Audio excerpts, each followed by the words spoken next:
بسم اللہ الرحمن الرحیم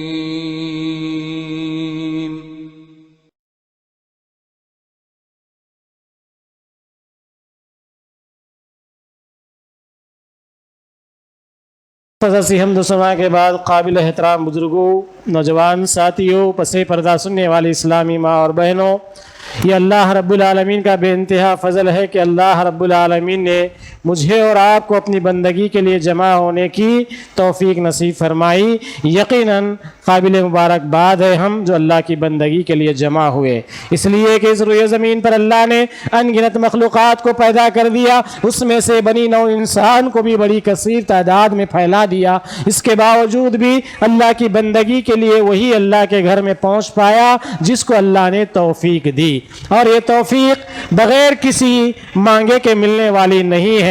اسی لیے آج کے ہمارے جمعہ کا عنوان ہے اتباع رسول کی اہمیت۔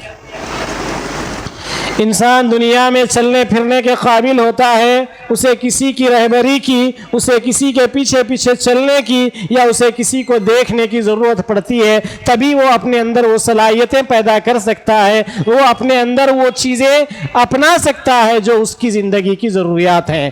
اسی طرح دین کے اعتبار سے جب دین کی پیروی کی بات آئے گی، جب دین کے اقرار کا معاملہ آئے گا، جب آپ کہیں گے رضیت باللہ ربہ وبالاسلام دینہ وبمحمد نبیہ، جب آپ کہیں گے کہ میرا رب اللہ ہے، اس پر میں راضی ہوں، جب آپ کہیں گے کہ میرا دین اسلام ہے، میں اس پر راضی ہوں، جب آپ اپنے نبی محمد صلی اللہ علیہ وسلم کو نبی مانتے ہیں تو پھر اتباع بھی آپ پر انہی کی لازم آتی ہے۔ عزیز بھائیوں اور نوجوان ساتھیوں، دور حاضر کا بڑا فتنہ یہ بھی ہے کہ اہل غیر کی اتباع امت مسلمہ کو گمراہی کی راہ پر کھڑا کر دی ہے۔ جہاں نبی کی اتباع کی اہمیت کو نہ سمجھا گیا، جہاں نبی کی اتباع کی طرف دعوت نہیں دی گئی، جہاں نبی کی اتباع کو لوگوں نے اہمیت نہ دی، وہیں پر گمراہیاں ان کے دروازوں پر دستک دی، جس کا نتیجہ یہ ہوا کہ اتباع کی اہمیت لوگوں کے اندر ختم ہوتی نظر آئی۔ پھر اس کے بعد علماء حق نے جب بھی کوشش کی، جب بھی محنت کی، الحمدللہ ان کی محنتیں رنگ لائی، جس کا نتیجہ ہوا آج شرک کی وادیوں میں توحید للکار رہا ہے، آج شرک کی وادیوں میں توحید کی آوازیں گونج رہی ہے۔ یہ سبب ہے اتباع محمد رسول اللہ صلی اللہ علیہ وسلم کا نتیجہ ہے۔ میں بلا کسی جھجک کے یہ کہوں، اگر اتباع کا موضوع چھوڑ دیا جائے، اگر اتباع کو خاموش کر دیا جائے تو پھر روئے زمین کے اندر صرف فتنے اور فساد اور مسلک اور جماعتوں کا بٹوارا ہی ہوگا، اس کے علاوہ کچھ دین کا کام نہیں ہوگا۔ عزیز ساتھیوں، اتباع سنت انسانی زندگی کے لیے اتنی ہی ضروری ہے جتنا اسے سانس لینا ضروری ہے۔ جتنا سانس لینا ضروری ہے اتنا ہی ضروری اتباع سنت انسان کی زندگی کے لیے ضروری ہے۔ جہاں بھی لوگوں نے اتباع سنت یا اتباع نبی کی پیروی کے معاملے میں کوتاہی کی یا نظر اندازی کی، یقیناً اللہ رب العالمین نے اس معاملے میں قرآن مجید کی بہت سی آیات میں مجھے اور آپ کو تنبیہ کی ہے، مجھے اور آپ کو دعوت دی ہے، مجھے اور آپ کو للکارا ہے اور بلایا ہے کہ آؤ نبی کی اتباع ہی تمہاری کامیابی ہے۔ تو آئیے آج میں آپ کے سامنے قرآن مجید کی کچھ آیات، کچھ احادیث رکھنے کی کوشش کروں گا۔ اللہ رب العالمین کی بارگاہ میں دعا گو ہوں، اللہ رب العالمین ہمیں اس عنوان کے تحت ہماری زندگیوں کو اتباع کرنے والوں کی فہرست میں شامل کرے، آمین یا رب العالمین۔ معزز سامعین اکرام، قرآن مجید سورہ آل عمران آیت نمبر 31 کہہ رہی ہے قل ان کنتم تحبون اللہ فاتبعونی یحببکم اللہ ویغفر لکم ذنوبکم واللہ غفور الرحیم۔ اللہ رب العالمین حکم دے رہا ہے، کہہ رہا ہے کہ اے نبی آپ کہہ دیجئے اگر تم اللہ سے محبت رکھتے ہو تو میری تابعداری کرو، خود اللہ تعالیٰ تم سے محبت کرے گا اور تمہارے گناہ معاف فرما دے گا، اور اللہ تعالیٰ بڑا بخشنے والا مہربان ہے۔ عزیز ساتھیوں، سامعین جمعہ، یہ بات ہمیں اور آپ کو بڑی گہرائی کے ساتھ، بڑی جستجو کے ساتھ سننے اور سمجھنے کی ضرورت ہے۔ اللہ رب العالمین کہہ رہا ہے اگر تم اللہ سے محبت رکھتے ہو